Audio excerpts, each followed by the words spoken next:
साल हो गए नर्मदा आंदोलन चलाते हुए, और जो 50,000 परिवारों को पुनर्वास मिला, उसके बाद जो नर्मदा घाटी में ध्वस्त हो गए हजारों मकान, और घाटी में मतलब केवल धनोरा के, केवल बगुत के, केवल पिपरी के, केवल छोटा बड़का के नहीं, महेश्वर शहर के 2000 घरों का पूरा नुकसान हो गया है। हम देख के आए तो सब लोग रो रहे थे। किसी की प्रिंटिंग प्रेस चली गई, बच्चों की किताबें और नोटबुक चली गई।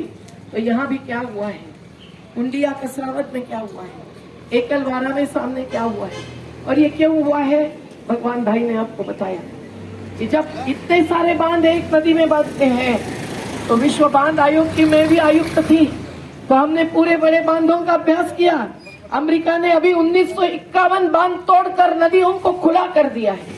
परिक्रमा वासियों को भी जागना चाहिए, ये समझना चाहिए कि आज देश में नदियों का क्या हो रहा है। वो नदी किनारे पैदल चल नहीं सकते, ऐसी अवस्था हो गई है। पर हम लोगों को अगर नदी बचाना है तो बड़े बांधों के बदले विकेंद्रित जल नियोजन करना होगा। और सरदार सरोवर के बारे में तो हम लोगों ने जो कहा था वो साबित हुआ है कि ये 16,000 परिवार इन्होंने डूब के बाहर आधे अधूरे करने के बाद 2008 में बाहर कर दिए थे। हमने इसको झूठ साबित किया था, पर प्रकृति ने भी इसको झूठ साबित किया है। ये अतिवृष्टि से नहीं हुआ है। प्रधानमंत्री का जन्मदिन मनाने के लिए सरदार सरोवर के गेट्स नहीं खोले गए। 16 सितंबर को जब पानी भर चढ़ता रहा और हमने सभी अधिकारियों को फोन लगाए, उन्होंने कहा अभी खोल रहे, लेकिन नहीं खोले रात भर। और दूसरे दिन खोलने तक इतनी देर हुई थी कि 100 से ज्यादा गांव तो ध्वस्त हो गए, खरगोन जिले के कसरावत तहसील के भी। और जब गेट खोले तो 15 लाख क्यूसेक पानी नीचे गया।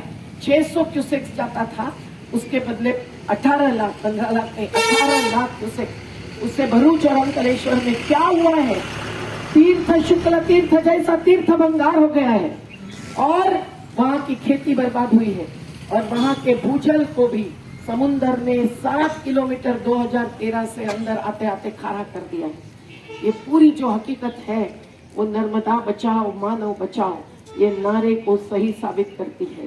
पर आज नर्मदा घाटी की ये बात को लेकर हमारी मांग है, हमारा संकल्प है, जो हम आज जाहिर कर रहे हैं कि हम सरदार सरोवर का पानी इस बरसात में 122 मीटर पर रोक के रहेंगे।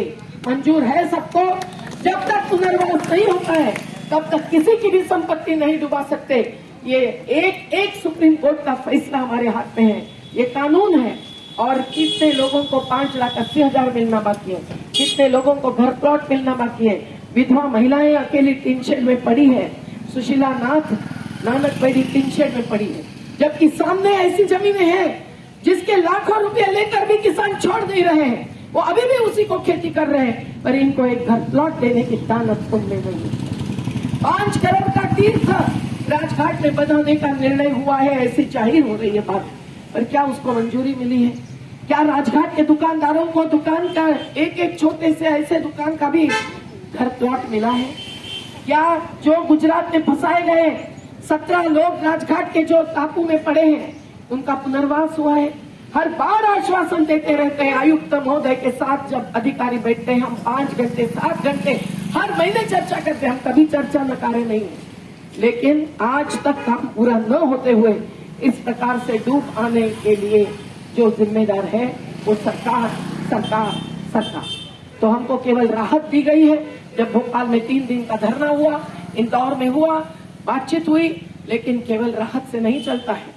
शिवराज सिंह चौहान जी ने खरगोन में बड़ी घोषणा की थी, लाडली बहना क्यों चिंतित हो, मैं पूरी भरपाई दूंगा। अब शिवराज सिंह तो चले गए या निकाले गए, जो भी हुआ, लेकिन भरपाई कहाँ मिली? भरपाई देने का कानूनी जिम्मेदारी सरकार की है। हम अपना हक मानते नहीं, किसी से हम हमारे हक मानते।